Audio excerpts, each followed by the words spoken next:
Washington football. Woo!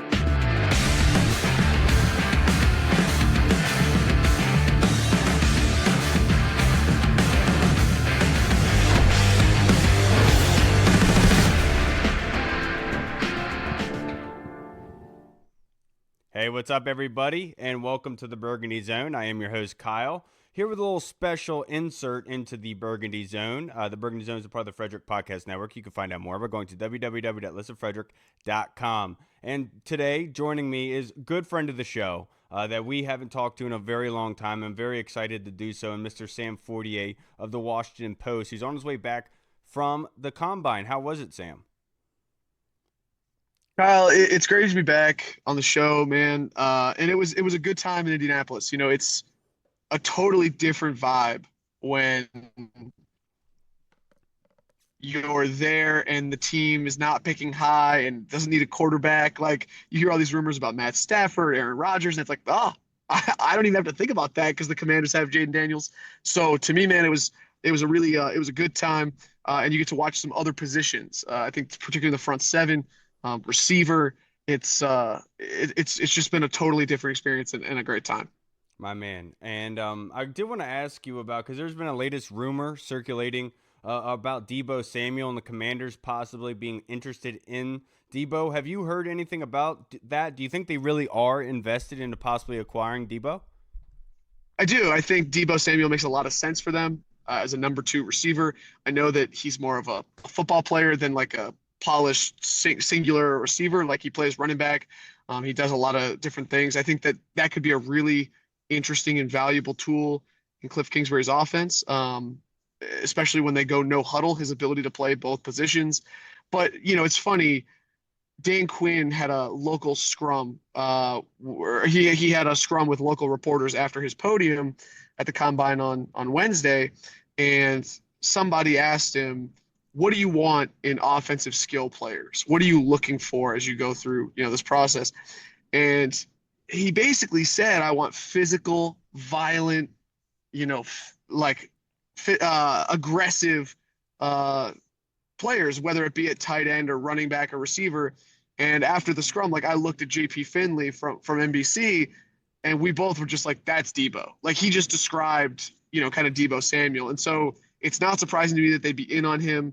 I definitely, wouldn't be surprised if he ended up landing here. I think the question is, what is the compensation?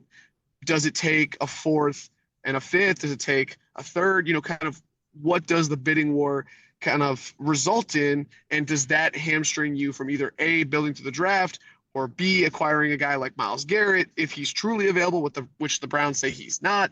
I think that, like, yes, I think there's real interest in Deebo Samuel. How much does it take, and does it compromise any other deals that you'd be interested in? Okay, I was going to ask you, what do you think the comp would be for Debo? Because, like, he is a big name. A lot of fans do like him. He's had some injuries here or there, but I said it myself with the Brandon Ayuk stuff. I was like, if I'm going to trade for any wide receiver on San Francisco, it's Debo. And so I'm happy to hear he's a big dude that runs through tackles. But that being said, let's say, could you say one position that Washington could draft a player at that would, the number one position that would change the team for the better? The most. I will, but first I want to go back to your point about the San Francisco receivers. I think that, even though Brandon Ayuk is coming off an injury, I still think he would be an attractive option as well if they're willing to move him, just because he has that built-in chemistry with Jaden Daniels from playing together at Arizona State. Yeah. I think that, like, the Commanders need probably 2 more really high-level receivers, because there was a lot to like in that room, but it was like with the development of younger players. But you can't really count on Luke McCaffrey filling in one of those wide receiver 2 or wide receiver 3 roles after last season. So I think Brandon Ayuk, I think other guys in the free agent class, more of the 1 year, maybe it's a $5 million or $10 million range. Like, I think that they're going to be in the market for another receiver regardless, but clearly the receiver room is a priority for them. I can hit that next question now if you want. My man, have at it. Okay. The position that would change the team for them to draft, to me, is edge rusher. I think they need an edge rusher, not just to rush the passer, even though that's obviously the most important thing in the modern NFL, but also to set the edge. And like I've said it probably 10 times since the season ended, but like if you go back and watch the first snap of the NFC title game where Saquon gets outside and breaks a 60-yard touchdown, like they just struggled all year inside, outside to stop the run. And I think you need an edge rusher who's capable of doing that. And I think that uh, the good news is this class is deep on the defensive line. There's 9 defensive linemen in Daniel Jeremiah's top 50 prospects. That's a pretty large number. So to me, even if you're picking at 29 or even if you trade down, which I think is possible, you still should be in range for an edge rusher. It's probably not going to be the A&M kid who just popped off at the combine, but it's I think there's a lot of strong options. Yeah, and James Pierce himself running that 4-5, which I heard is there's a conspiracy with that, but we don't need to get into it. With Jonathan Allen, because there's a lot of things that Adam Peters even said himself, everything's on the table, including John Allen returning. What would you put if you're a fan of poker? What would you be pushing your chips into the middle on returning, possibly being traded, or outright cut? Good memory on me being a big fan of poker. I would probably say the odds are probably 60% cut, 30% trade, 10% return. I don't Wow. like to me, Adam Peters is always going to preserve optionality. He's always going to preserve leverage. And so at the combine, when he says, oh, we're open to John Allen returning and there's no timeline for us to make a decision, I think he's making a leverage play. Like, because if you're a team and you know that you want the situation resolved by the opening of free agency on March 12th, or if you know that John Allen is not going to return, then you can kind of lowball the offers. And I don't think that if they make a trade, that the compensation would be huge. 2 executives for other teams told me at the combine that they expect if John Allen is traded, it would be for maybe a 6th-round pick, maybe a late-round pick swap. But I mean, if John Allen is going to get cut, which I think is a likely possibility, then why would you give up draft assets to get to the front of the line, basically? And Adam Peters knows that, and so I think that's why he said the things he did. I just have a really hard time seeing Jonathan Allen returning, which is makes sense for the team and for the player. I think John Allen is probably ready to be somewhere else and can go continue his career after really 8 years of really strong play and production through some really difficult years in Washington. I don't think there's any hard feelings. I think it's a salute to where he's at, but just the contract is what it is, and I think it's time to move on. So that's where I think the situation stands right now. It's just unfortunate because I remember that locker room exit interview that he had where he was pissed off and just wanted to win. And obviously Washington is winning now. And of course it comes down to that next contract, of course. But my next question for you, I think it was Adam Peters talked about Brandon Coleman. And so a lot of the fan base thinks you still need to go get a tackle, possibly going on with Andrew Wiley or playing left tackle. But we also are forgetting that Sam Cosmi is rehabbing right now. What do you think is going to be the big emphasis for them in this draft of free agency? Is it going to be interior or exterior offensive line? All of it. I still Okay. think I think they could go guard. I think that they could go. I think Aaron Banks is a name at guard that makes sense to me from San Francisco that Peters was familiar with, who could probably slide in at left guard or right guard, depending, if they need depending on how they view Sam Cosmi's timeline. Maybe he strengthens that position until Sam Cosmi gets back, and then you figure it out between him and Allegretti. But I think that's a name that makes sense. But I think really the weakness of this line all year was the tackles. I think Brandon Coleman, I don't think is settled in at left tackle. I think that's very much up in the air. I think Andrew Wiley at right tackle, I thought he played much better this year, especially considering that the scheme kind of highlighted his strengths, getting out on the move. That the one that sticks out to me is that run where Jaden had to seal the Bucks win in the playoffs. he had that keeper to the outside, and they asked Andrew Wiley to get out on the edge and block somebody, and he did. And he told me, like when he got that block called, like he was really proud that they would like put him in that moment. So I think that there's things that they like, but I also believe that they think they can still upgrade at that position. So the tackle market in free agency is not great. Jackson from Alaric Jackson, I think, is a The guy, Rams. the Rams, who I think he's a name to watch. But the class is not super strong, and everybody needs offensive line. So it's hard for me to see them making a big splash there. Um, but I think that that's the answer is they need a lot of offensive line help, and they'll probably take it where they can get it. Okay, I'm totally on board with you there. Lance Newmark spoke with the Scrum today, and one thing that stuck out to me is something that I had said, where like these 1 year deals kind of put you in a bad situation after you go to the NFC Championship game, because now you're in the seesaw effect of, yeah, you want to get better, but you're also at risk of losing out on what you had last year that got you to the NFC Championship game. Do you think this staff, the way that they're going into this, that's going to be very difficult for them to handle? Great minds think alike, Kyle. I was wondering the same thing because to me, man, like the strength of what Adam Peters did last year, building a bridge roster, was the flexibility. He didn't tie himself to anything.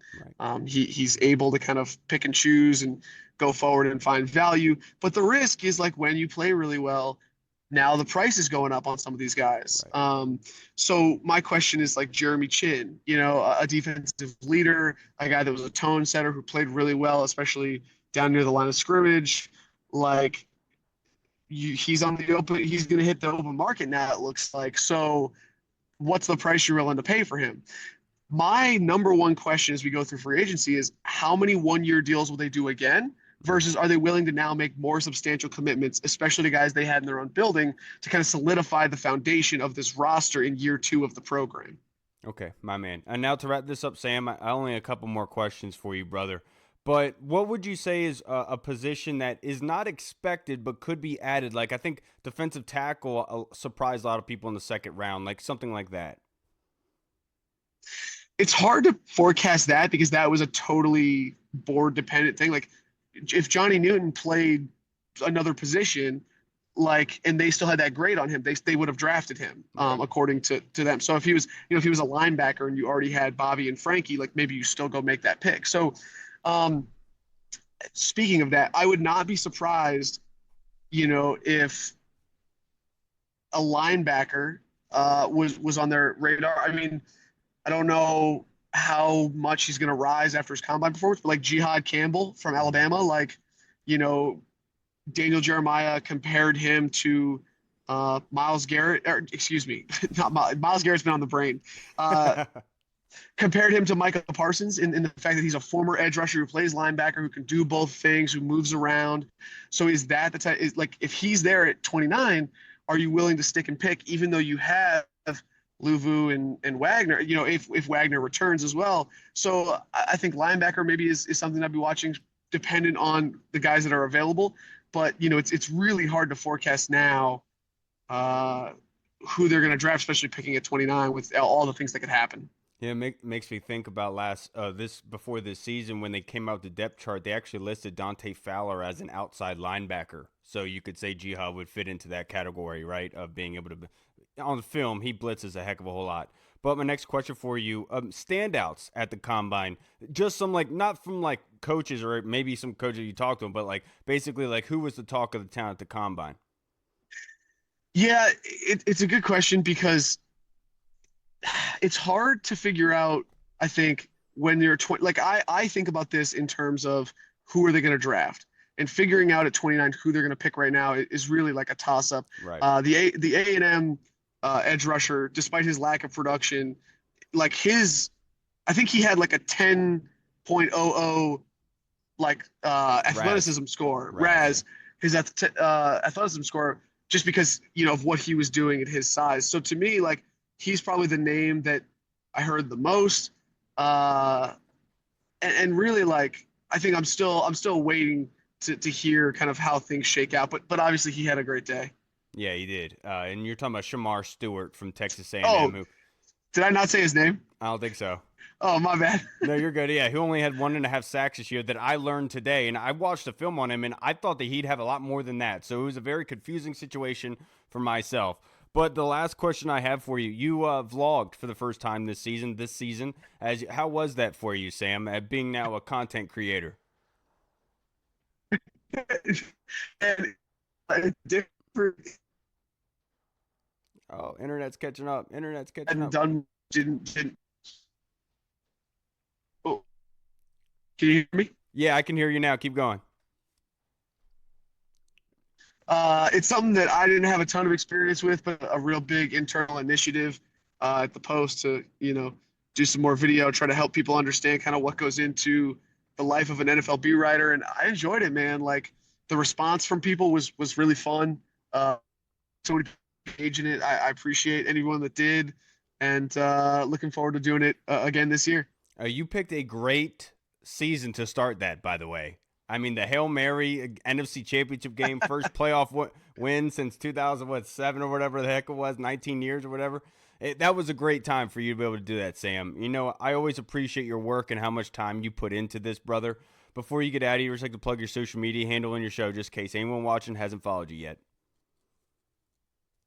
I appreciate you, man. Yeah, Sam SAM the number 4TR on X and TikTok now, and SAM the number 4TR WP on Instagram. All right, real quick. If you out of 100, 0 to 100, Debo Samuel, either Texans or Commanders, who's getting the majority? That's a tougher question for me because like I'm going off other people's reporting for the understanding about the Texans particularly. I know that the Commanders are interested, but I don't know how interested the Texans are. That's something that I have not reported. So it's tough for me to put chips down. But I mean, I think the Commanders are going to be competitive. Adam Peters has been aggressive. You saw it with the Marshawn Lattimore trade. You saw it with Jahan Dotson trade. So I would feel pretty comfortable putting down a healthy amount of chips just because I know AP knows he's got Jaden Daniels on a rookie contract. He wants to hit that window. You know what I mean? Absolutely. Sam, I can't thank you enough, man. Enjoy your weekend. Thank you for all your hard work, brother. It's a Oh, blast. Kyle, thanks so much for having me, man. It's so great to talk to you guys again. And yeah, keep doing your thing, man. It's great. I appreciate you, brother. Have a good one. You too. See ya. Peace. All right, everybody. We just wrapped up our interview with Sam Fortier. That was from Friday evening, which is unfortunate that it was kind of early because he was kind of early on the Debo Samuel news, and obviously that happened yesterday evening, which we're all, like my pastor texted me today, Hall, and he was like, how are you feeling about the trade? Like, on a personal level, just like in, wanting to be right and seeing, like, I could have told you in the summer I would have rather have traded for Debo than Brandon Ayuk. And the fact that Adam Peters did get him for a fifth, I cannot explain to you how happy that made me that Adam Peters is so good at football. Yeah, 100%. Yeah, I mean, I was like we were talking about before. I was just randomly hanging out, chilling. Happened to just look on Twitter and some downtime. And next thing you know, I see everyone talking about Debo. I'm like, what? AP again for a fifth round pick for a guy like Debo Samuel, who 1 year left on his contract. You know he's going to be looking to get paid one last contract, probably one last big kind of like major contract, as you want, if you want to call it that. So he's going to have a major chip on his shoulder. This is a coaching staff that has thrived off of and built the culture off of guys that were discarded and had chips on their shoulders and guys that thought they were over the hill or washed, whatever you want to call it. So I think it's a perfect fit for the culture. If you go back to the Dan Quinn interview at the Combine, when he was talking about, I forget who asked him, what are you looking for in like a wide receiver, like a wide receiver, da da da da da. And he explained like tough, aggressive, competitive, That fits Debo to a T. aggressive coming out of his cuts. And literally, as he was saying that, I was like, literally, he's talking about like Deebo Samuel. Yep. Then the trade happened. So love the move. Adam Peters is the man. Adam Sandler. Yeah, that's all I can really say is AP to GOAT. Yeah, and we talked about it on a previous podcast where this is a perfect fit for Washington and what they want to do offensively. We saw Diami Brown being that kind of motion guy to indicate what kind of defense they're in. And you saw Diamond Brown used that way a lot last season. Well, this is what fits with Debo Samuel. And not only that, he can also take that. Look, Diami did a great job running the ball last season. I thought he was a very hard and tough runner. But Debo, as thick as he is, it's almost like a running back at times. Yep. You know, I've seen people talk about Debo's receiving yards, like not being over 900 yards past 4 seasons. Well, you're not accounting for what he does on the ground, which is Kyle Shanahan depends on a lot of in creating that mismatch. So I think that this is not like I talked about this on Twitter, Hall, where with the reason why I did not want Washington to trade for a big name, huge star offensively, because I thought that would have put the wrong precedent out there. You're like, you have a team full of hungry dogs that are looking to prove themselves. And if you go trade for a star, give them a big contract in the rookie year, that can kind of, it's almost like a contradiction to what the culture you're trying to provide. But the other side of it is, I said this on Twitter, it's almost like Jaden was taking the bus to work every day with what he had around him offensively. And no disrespect to the guys that we have offensively here. Hey, that nothing we had wrong last around the season. bus. Right. And like he did a great job at it. I mean, he excelled, possibly one of the best rookie quarterback seasons ever. And so now that you've added a star that defenses have to account for, it's almost like now he's driving a Mercedes to work every day. Yep. And that you always have in your back pocket to know that if you don't have that star, he's able to produce. Right. And that's why I think it's such a smart idea that he had to start from the bottom. Right. And then you add more into it. It's very similar to what the Houston Texans did with CJ Stroud after they went and got Stephon Diggs. Adam Peters gets it. And the 5th round pick, I think, is just music to my ears. You know, you think about we got a 3rd for Jahan Dotson in a pick swap. It's amazing. Look, you could talk about the $17.5 million cap hit per spot track. That's fine with me. That's cash. Okay. That's not my money. I don't care. We need to get better. And we got better on Saturday night by trading for Debo Samuel. I don't care about the latest pictures and how big he looks. He looks like one of Reed's boys, a thick old boy, like Reed likes to say. So I think that this is perfect for Washington on many levels, to the point where he's coming into this offense not expected to be targeted like a heavy amount, like a wide receiver one. Like let's say we had a bear cover. We didn't have a Terry McLaurin. You added Debo here, you're going to say, number one, he's going to get a lot of targets. Coming in, you can almost say it's not guaranteed that he's going to get a lot of targets because we have Terry McLaurin, Zach Ertz, and others that can obviously help as well. So I think this was a perfect recipe for everybody involved. I don't care about the money. I'm sorry. I just don't. And this is where Adam Peters makes his money, by being able to select people in this draft that are going to work. Exactly. And to the money aspect, first of all, I love that point because I don't hate it, but I just get so like when fans are like, "Oh, that's too much money." It's not your money. Like I get it. Like you want to be like you're a fan of the team. You want to try to understand the cap and if this money goes to this person, it can't go to another position. Da da da da. At the end of the day, it's not your money. And at the end of the day, $17 for a top 15 to 20th wide receiver in the NFL is $17 million is not bad at all. When the top guys are getting 30-something million, and a guy like Debo Samuel, who obviously he's not at the top of his game like he was in 2021 and his All-Pro year. But like you said, if you're just looking at the receiving stats, then you're going to be like looking at it skewed. And if you're just looking at the rushing stats, you're going to be looking at it skewed. You got to look at everything together and what he can bring to the offense, not only as when he has the ball in his hand, but when he doesn't have the ball in his hands. As you said, this brings another guy to the offense that not only they have to be like, okay, we got to key in on Jaden Daniels, obviously star quarterback in the making, and we got to key in on Terry McLaurin. Now that just brings another set of eyes of we got to key in on this guy, and we can't just focus everything on a guy like Terry. It's going to open up some things in the running game. I'm sure they're probably going to add a running back to this offense as well, and that's going to open up things in the running game as far as like the misdirection and the quick game that's going to elevate Cliff Kingsbury's offense as well. So, yeah, he just elevates the offense, and at the end of the day, we're probably going to end up letting go of Jonathan Allen. So that money's going to get off of the books. That money that we're going to save with Jonathan Allen, which is like $16 million and some change, is basically getting transferred right over to Debo Samuel. So would you really rather be paying Jonathan Allen $16 million, or would you rather be paying Debo Samuel $17 million at the end of the day? And that's how you kind of you got to not really look at it, but kind of it's not really a eye-to-eye thing, but You know what I'm saying? At the end of the day, the money kind of matches up. So they're still going to have whatever cap space they have to spend on free agency guys. They're still going to bring other wide receivers in. Probably a guy like between Noah Brown or OZ are going to come back. Maybe even Diami, who knows? But yeah, they're going to keep adding to a room. And at the end of the day, we just need to get better. Scheme and coaching can only elevate a player so far. You still need talent to win in the NFL, and we just got some more talent. Yeah, and that's something that Cliff Kingsbury talks about a lot in saying it's not the plays, it's the players, right? Yeah. To your credit, that's what something Cliff Kingsbury's been saying for a while.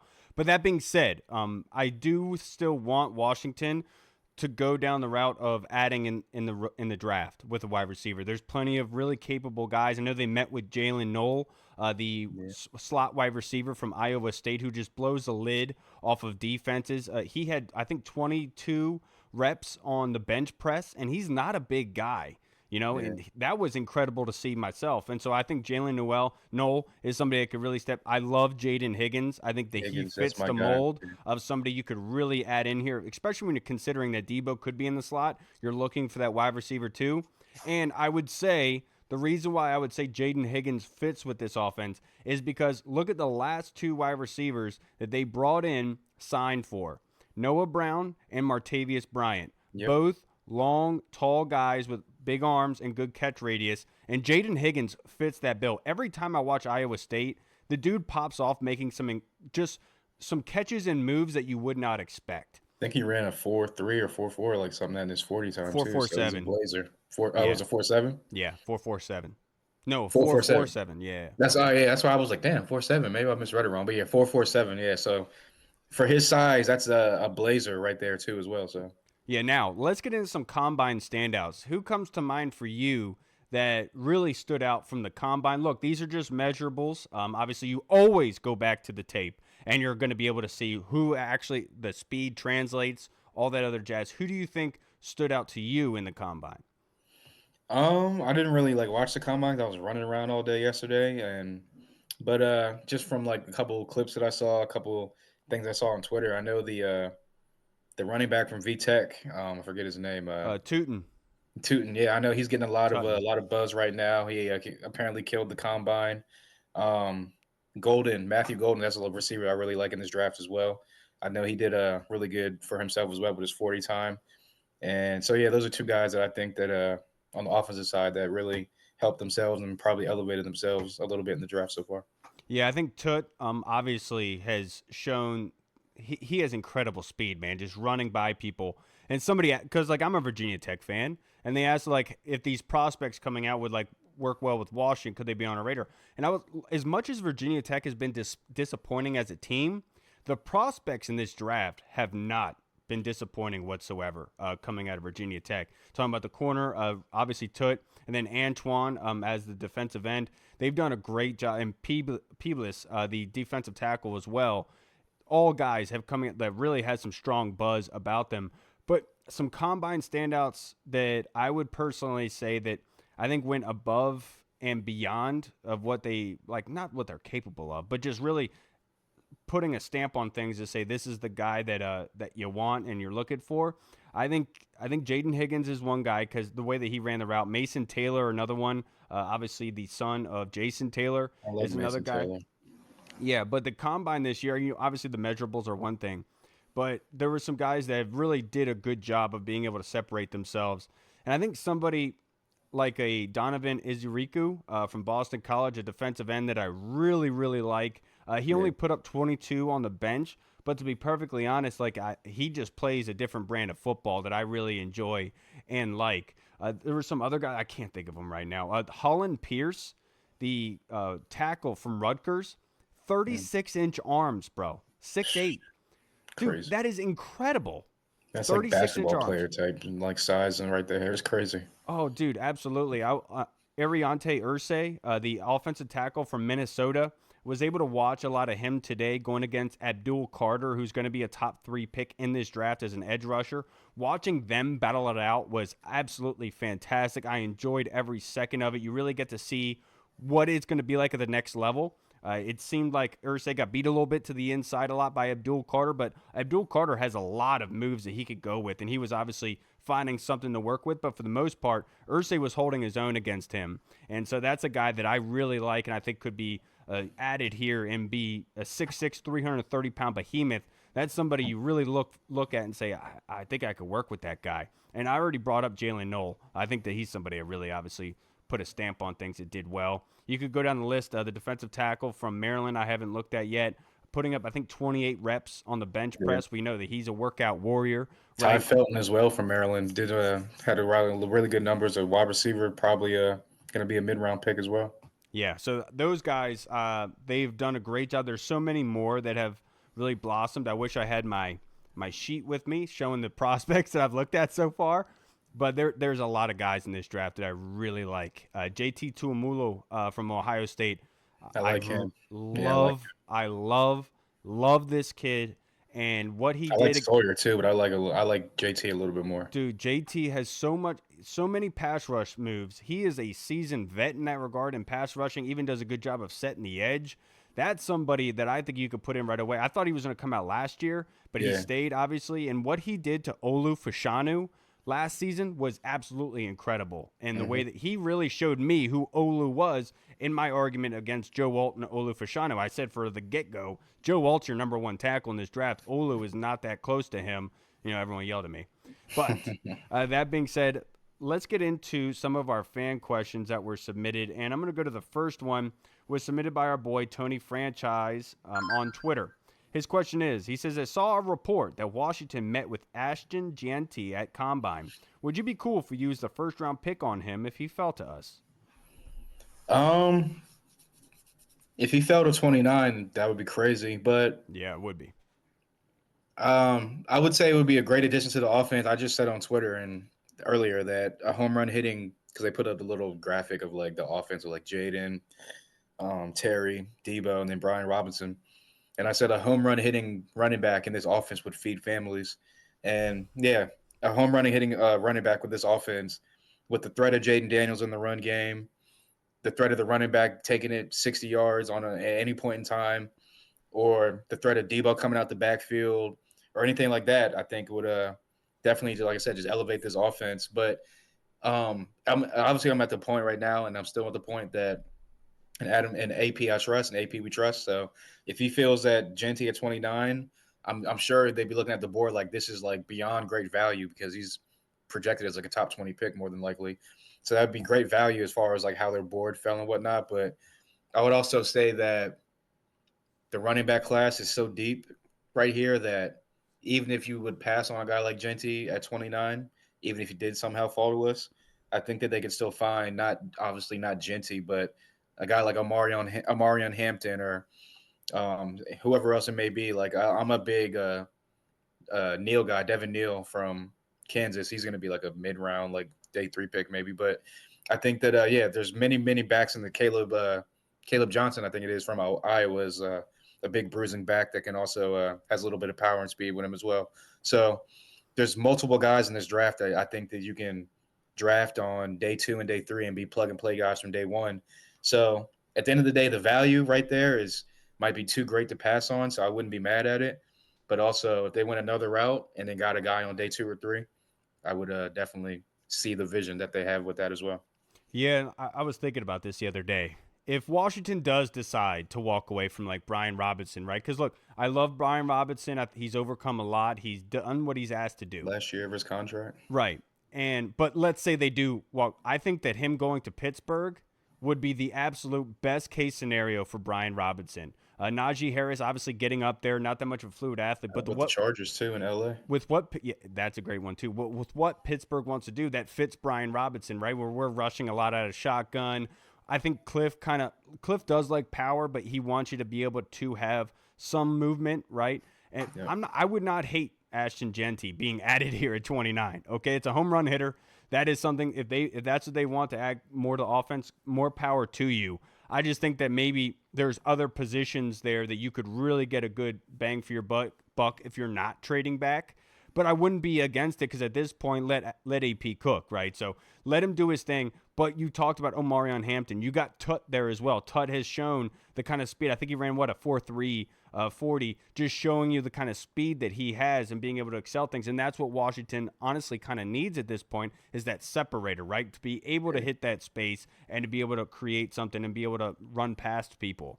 And so I think that's somebody else that you could really feel good about. But I think in this draft, with how many running backs there are, it wouldn't be the best case. Like, if you get the number one running back, yes, 29, do it. But with so many running backs in this class, it might be negligent to waiver that 29th on that position when you could have gotten similar production later down the line, right? Now, the next question that we have is from Not Your Average Fly Guy. Now that we have signed Deebo, do you think AP tries to sign more free agent wide receivers, or just sign our own free agent wide receivers, or both? If so, what free agent wide receivers and what wide receivers of ours do they want to keep after? So I think that after getting Debo, I think they're probably going to lean more towards bringing their guys back, maybe like a Noah Brown, because we do need a guy that's with his size in the wide receiver room, and he's a veteran. I know has like a health problem or whatever, staying healthy, but I think that when he was here, he was obviously productive. He was developing a nice chemistry with Jaden. So I think that a guy like Noah Brown, obviously he's great at blocking, physical guy as well. So definitely fits what they want in the wide receiver room and for the offense. And he's a bigger guy that we can add to the offense or keep with the offense as well. So I would go with a guy like Noah Brown. They're probably going to re-sign. And I would say they're probably going to draft a guy and probably on day 2 at some point. So I would say that then that would be what, 5 guys in the room, 6 guys in the room. They'll probably add some other guys in free agency, like some depth guys, maybe like a OZ type of guy like last year. But I don't think that they might not have the role that OZ had this year, just because we're going to have more depth on the in the wide receiver room this year. So I think it'll be them bringing back a guy like Noah Brown, maybe another fringe guy like an OZ maybe might come back, or maybe like a Darius Slayton type guy who's a good wide receiver 3 or 4. And then they're going to draft a guy in the middle rounds and let them battle it out for the wide receiver 3, 4, and 5 positions. Yeah, I totally agree with you. I've said this for a while that I'm really invested in wanting Washington to go after a wide receiver in this draft to pair Jaden up with a young wide receiver so they could kind of grow together. With Terry McLaurin, be 30 years old. Congratulations on him getting married. Having Deebo now, who's 29, 30 years old as well. That kind of, like, you want to be able to do that, right? But with free agents or retaining, I think that Diami Brown aspect is very, very true in the sense of what he did in the playoffs. Things really started to click for him. But honestly, I think Jamison Crowder is somebody that you really should keep your eye on in terms of what he does on special teams. He wouldn't be crazy expensive, but he'd be a good depth piece that has shown up in crucial situations, how important he is on third down. So I think somebody like Jamison Crowder is a good aspect to go down. But in terms of looking for starters, I think the draft is the best place and best case scenario that you want to go with. Now, the next question that we have, this one is from the Colonel. I'm pretty excited about the trade for Debo Samuel. But here's my question. I've always viewed Debo as more of a gadget type player. Do we consider him our wide receiver 2, or are we still looking for a legit wide receiver 2? I think it's going to be just like Dan Quinn preaches and what they're all about, the culture wise, is there's going to be competition for that wide receiver 2. I think it's going to be, and I don't think it'll be like traditional, like wide receiver 2 as far as like Terry's on the left and he's on the right or something like that. I think it'll be a mixture of last year where obviously Terry's going to be the number 1. He's a dog. And then it'll be probably a guy like Debo, or if they draft a guy on day 2, or maybe a guy like Noah Brown. I think between those 3 options, I think they're going to kind of be in a mix or a collective as the number 2 option. And then if they're probably going to bring back Zach Ertz, he's a reliable option. So he's going to get his touches and his targets. And if they do add the running back that we all think they're going to add in the draft, as far as like that home run hitting explosive back, I think that he's going to take some touches away for everyone on offense as well, because at heart they still want to be able to run the ball and they want to live through the run while developing the pass game down the field with the quick game developed in there as well. So, yeah, I think that I think it'll be a collective as far as last year, as far as like I said, Noah Brown, the draft pick, and Debo. as all the number 2 wide receiver, but yeah, I think it'll be a competition as far as like, I mean, if you want to do the depth chart, I think Debo will probably be the second guy on the depth chart, but I think it'll be a competition in training camp leading up into week 1 as far as like who is the number 2 option on this offense. But I expect it to be Debo just because, again, just all the different type of stuff you can do with him within the offense and where you can line him up as. Yeah, first thing we have to acknowledge is that Dan Quinn, Cliff Kingsbury, and them have said multiple times there is no such thing as a wide receiver 2. It's what Yeah. you offer to us, right? Look, you could look at the roster on Madden if that's the way you want to live and see that Debo is going to be listed as wide receiver 2, but he's primarily going to be the slot moving that kind of chess piece that defenses have to key in on, which just opens things up for Jaden. So I think that we're getting too much into that wide receiver 2 stuff, Colonel. But that being said, I think that they are still going to add to the equation. We're talking about very, very limited depth there at wide receiver. And so you have to be able to get some good production out of it, right? So I'm not going to say that he's not the wide receiver 2, but it's pretty evident that he is. And at the end of the day, we've all we really wanted is for this team to add another weapon opposite of Terry McLaurin. Doesn't have to be a wide receiver 2, the traditional wide receiver 2, the X receiver, the Z receiver, whatever we call him. We just wanted a weapon opposite him to take the pressure off of him. That's exactly what they added. So, I mean, you got to love the move. Yeah, now this next question from the Colonel. We've been mentioned as one of the top 2 competitors in the Myles Garrett sweepstakes. Unfortunately, our opponent in the bidding war is reportedly the Eagles. Do we have resources to outbid Howie Roseman and the Eagles for Garrett's services? Or are we playing chicken with the Eagles for them to use their 2 first-round picks on a soon-to-be 31-year-old defensive lineman? I don't think we're playing chicken. I think we're truly in contention, but the problem is we're limited resources right now as far as draft picks go. I think we have a first, a second, a third, and then 3 sevenths. Now, obviously, at some point, even in probably in the first round, they're probably going to end up trading back to collect some 2s and some 3s and whatnot, some 5s or whatever, some 4s. So Right. they're going to be adding more picks along the way, probably during the draft. But yeah, the good thing is, as far as Myles Garrett goes, I'm not concerned about his age because the dude is still producing like he's 20 or 25 instead of 31. Mm. So age-wise, I'm not worried about it. The good thing is that nothing can really happen until really like after June 1st because of the cap hit lessens up, not a lot, but just a little bit less for the Browns. They can recoup a little bit of the money. So that's the good thing about it. So we'd be trading away 2026 draft picks and not this year's picks, which is already, like I said, already limited in the first place.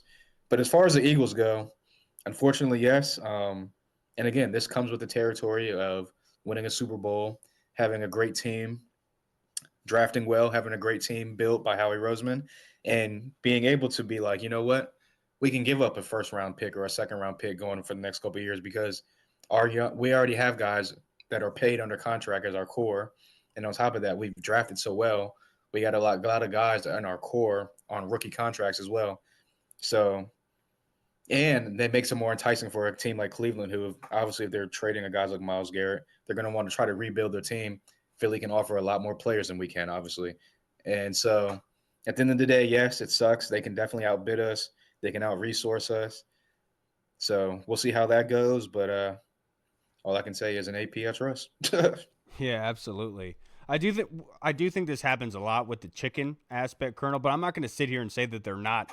Like, obviously they'd want to add Myles Garrett. I made a joke on Twitter today. It'd be so funny that I'm like spending so much time into this draft prep and looking at these prospects just for them to trade for Myles Garrett and us not have any, right? Like we're Just just trade the wasting. last picks that we got. Just trade all of them. Screw Right, just like literally just doing it for no reason. it. But I will say that we do have the resources in order to get it done, but it's going to limit you down the road as well if you want to continue to be able to build this football team, which I would imagine Adam Peters can do well with mid to late round picks, right?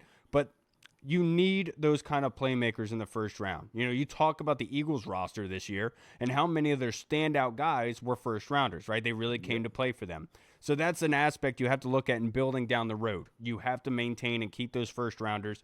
But adding Myles Garrett is adding a chess piece on defense that is going to fix a huge problem for you. And being able to limit the run game, teams are going to run away from you in that side. You're going to have to dedicate another guy over there for Myles Garrett. So that's a whole recipe in itself. But I do think it is playing chicken a little bit with the Eagles. I'm really excited to see what goes down with that. I really hope. I know the Bills are actually in the contest right now. Apparently, they're going to try to get him. So I hope the Bills get him rather than the Eagles. If Yeah. we're not going to, please let the Bills do it. You know what I mean? Anybody but the Eagles. I mean, even like I don't want him to go to the Lions either because that's going to strengthen them obviously. And with Aiden Hutchinson and him, that's a deadly duo. But if he's going to come to the NFC, just please anybody but the Eagles, please. That's all I'm asking for. Right. Now, the next question in the Discord from Tim Townerhall. Do any of you wish to put a pretend wager on who we pick at 29, with one option being that we trade back? I would put majority of my chips, if I was a betting man, which I am, on trading back. I think that, yeah, it makes the most sense just because of what draft picks we do have left. Like I said, we have a 1, a 2, a 3, and then 3 sevens.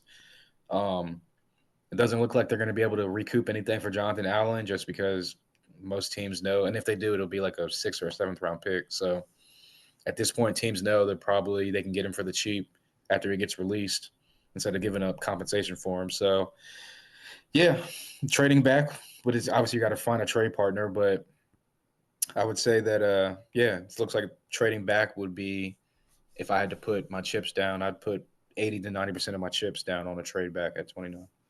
This is a hard one because we talked about before the trading back at 29. And I think the big indicator, motivator, going to be at 29 of somebody moving up is the quarterbacks. If there's somebody there, they want that 5th-year option.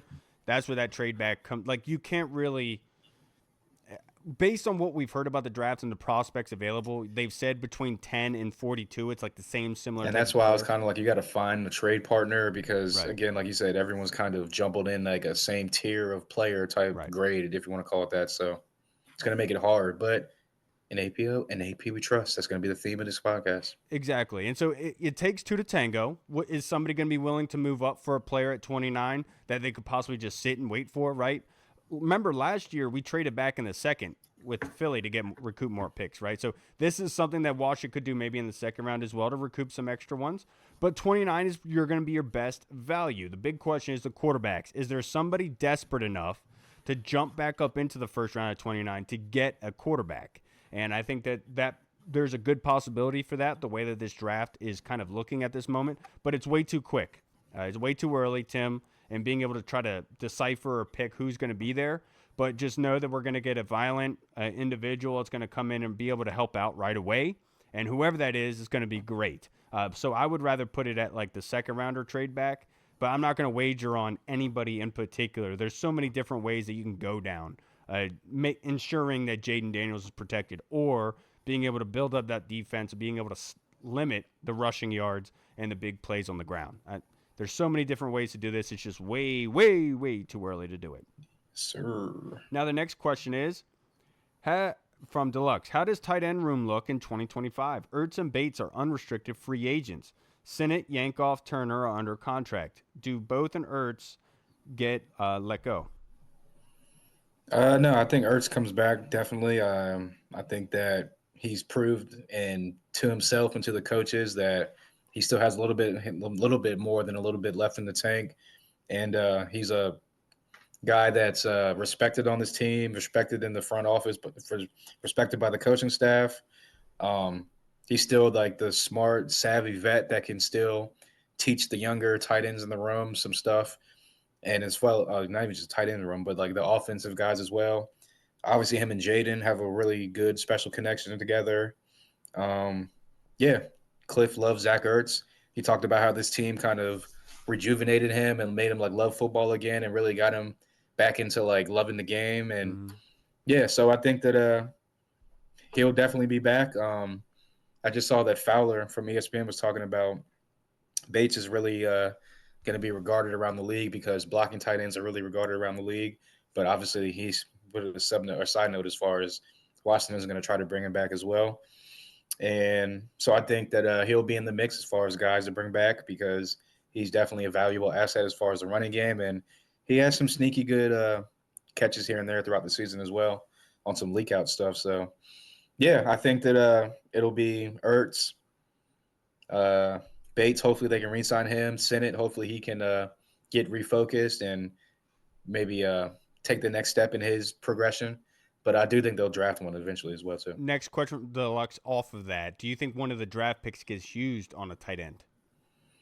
I do. I think it'll be a day 3 pick unless they see some value in a guy on late day 2. But I think it'll be a day 3 pick, depending on what picks they can get, trades, whatever. Because right now, I think the only day 3 picks we have are all the 7s. But yeah, I do expect them to at some point spend a draft pick on a tight end. I do not. And the reason for that is you put assets into Senate, obviously higher, and we got to be able to produce, get more out of Senate, right? But also, you brought in Colson Yankoff by all stretch and imagination, who has been really impressive as the tight end. But because that tight end room was loaded, he didn't get to be able to see much time, of course. So I think tight end is one of those positions where you try to bring back Bates, but if it gets too expensive, you say your goodbyes. But Zach Ertz, I do think you're right. He's going to want to be retained here just to be that stable vet to continue learning with Ben Sinnott and Colson Yankoff. And I think that you would feel confident with that tight end room, not including Cole Turner and what he offers. Maybe he has progressed more and more, former guest of this show.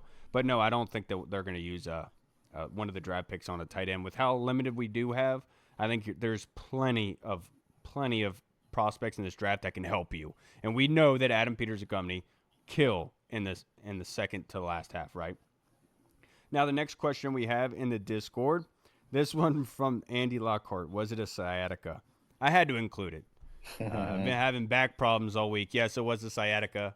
Got tested today to see if it was blood clots in my leg or anything like that. Because I've been not dying, but really bad pain, dude. Like it feels like a knife in my leg, and no position is comfortable, and it's like I'm limping all the time. So I had work all week, and my wife convinced me to go to urgent care today to be able just to get some relief, and Right. I was able to, thankfully, on steroids. So now I'm gonna be jacked and I'm gonna be painless, which is awesome.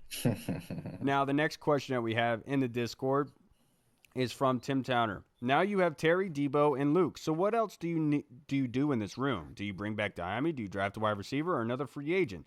Do we need some size? Not like Reed is always concerned about size. I just mean tall. I like that one. That was a good question. Yeah, I think we talked about it a little bit earlier. I think that Noah Brown is going to be one of the guys that they look to bring back just because of the size and the physicality that he brings in the run game as well. And he's a veteran guy, and they like their veteran guys on this roster. And him and Jaden started to kind of develop a little bit of chemistry in the middle of the year, starting with that Hail Mary kind of. From that point on, they kind of developed a little bit of chemistry throughout those couple games before he got injured. So I do think he'll be back, and I do think they'll draft a guy as well on day 2. And so, yeah, I think that'll be the room, and there'll be some fringe guys as well that will be added for some depth. Yeah, now I know that I've talked about the height earlier with the wide receivers, what they kind of covet and want, but we do know they met with Jalen Knoll at the Combine, I think at the Senior Bowl as well, or East-West Shrine Bowl, one of those. And so Jalen Knoll is not a big guy, but dude, he is lightning fast, and he is a big play dude. If you're flat-footed and he's running full speed, it's already a touchdown. Just notch it up and go. That Iowa State wide receiver group was very, very good. I think that he reminds me a lot of like Christian Kirk in the way that he's used, and so that kind of brings back that Cliff Kingsbury kind of mentality. So there's multiple guys in this draft you could look at and say they're going to be able to be helpful in what we want to do. We need more explosion. We need more speed. We need more threats, right? And that's what you need offensively to kind of help Jaden be able to say, stop looking at Jaden as much as he is a threat himself, but there's other guys here you're concerned about, and that's what we kind of want in being able to bring that toughness. So I do think the draft is where they should be going for, but with how many needs that we do have in other places, it's gonna be tough. This is a seesaw effect on having to get better, but also not getting worse, right? By letting a lot of your guys that helped you get the NFC Championship game drop off there. But great question from Tim. Last one from Deluxe. Have seen many conversations about cutting players under contract now for cap savings. With the second fewest players under contract in the NFL, shouldn't fan focus be on adding to the roster, not removing from it?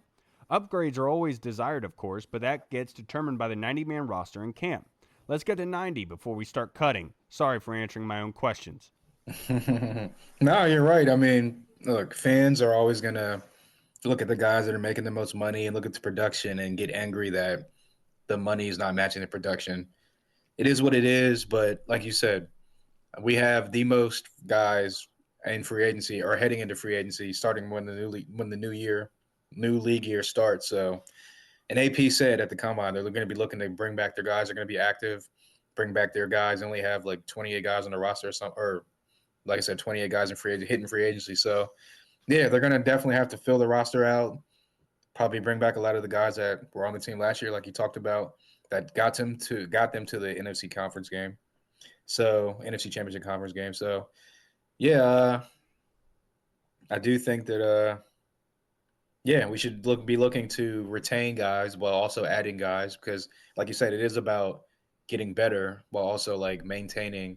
So it's about maintaining, but also getting better. You want to maintain the level of culture building that you've been doing and player activity that you've been doing, but also you want to be adding more talent to the team so that you can get over the hump or go up against a team like Detroit or Philly or maybe a team like LA or San Francisco, whoever comes out the West. So yeah, we'll see. But I do agree. We should be focusing on adding instead of relieving guys. But again, when money doesn't match production, fans go crazy about it. It is what it is. Yeah, and I understand what Arch is saying here. Like, if you have a big issue in terms of not having a lot on the roster with second fewest under contract, right? Meaning that you have a lot of guys you got to bring in here. I think Lance Newmark said 28, I think, altogether. And so it's almost like your roof is leaking and fans are talking about building up the basement so let's take down from the roof in order to put more stuff in the basement to make that more secure, right? And I think that's essentially what Arch is talking about. We shouldn't be in the position of removing from the roof. We should be in position of adding to the roof, right? And I think Arch explained that very, very well, and it was very well done. He's absolutely right. I don't think that cutting is on the list of priorities right now. It's more so building and getting back to where it was. But the big issue and cog in all this is what we talked about. How can you get better without losing the kind of things that got you to the NFC Championship game? And that's why this is a big seesaw effect and a big gamble with what they're going to do and being able to bring guys back and letting guys go, because you don't want to lose out on the kind of organism that you had last year. You want to build on that and get better, but in the same breath, you don't want to lose out long term on what you have here. You want to continue building on that. So great job, Deluxe. And look, we're just going to talk, man. We just talk. That's what we do. We just talk. We get one thing right every once in a while. You know, it's just what we do. It's just what we do. All right, everybody. That's going to wrap us up for this episode. It has been a pleasure. I do have to apologize. If my microphone is like low in volume, I am very sorry. I'm trying to compensate for it. But for some reason, my volume level, my microphone has been governed. It's been limited. And so I can't go over a certain threshold. And I've been spent an hour trying to figure out how the heck to take that off. I don't even know how it was implemented. I haven't done anything like that. But I'm sure my son, honestly. Huh? Sounds normal to me. Well, come on, Hall. What you're hearing is my webcam volume. Oh, sure. Yeah, you don't hear this one. So that's why sometimes I mute it and I yell at somebody, and like you guys are reacting to what I'm saying, and like the audience like, what are you talking about? I didn't hear anything. Well, it's because they're split, right? Gotcha. So if my volume is low, I'm sorry. I'm trying to figure it out, and it seems to be kicking my rear end at the moment, but I'm sure my son has something to do with it. He always comes over here and writes on stuff and touches my mic and everything. So got to figure out what's going on with that. All right, everybody. That's going to wrap us up for this episode. Watch us next week. We'll be back, of course. Reed was going to be here, but apparently his mother-in-law and his wife wanted to talk a long time. I'll also be joining Deuce's show, Red Zone in the Lab, tonight at, I think, 8:30 live to be able to discuss linebackers, the combine, the draft. And it's something I really enjoy doing. I've spent a lot of time investigating and finding some guys. A player like Demetrius Knight, I think, fits a lot of what Joe Witt and company want to do from a linebacker standpoint. So it's going to be a lot of fun to be able to talk about this with the guys on the Red Zone in the Lab. All right, everybody. We'll see you again next week. If you made it this far, you're a freaking champion. Thank you to Sam Fortier for joining me on Friday, of course. I'm Kyle. I'm Hall. And we'll see you guys again next week. We love you guys. Thank goodness for AP getting Debo. And AP we trust. Washington football. Woo! Peace. What's up, everyone? This is Kyle from the Burgundy Zone. We are releasing our own merch to support the show. If you want to rock the Burgundy Zone logo or you want to see Reed's face on your shirt, we got it. We're starting with t-shirts, hoodies, and zip-up. So if you're a fan of the show, make sure you snag one before they are gone. Check out the link in our bio on Instagram, or you can find the link in the description of the video. Thanks again for all your support. Until next time.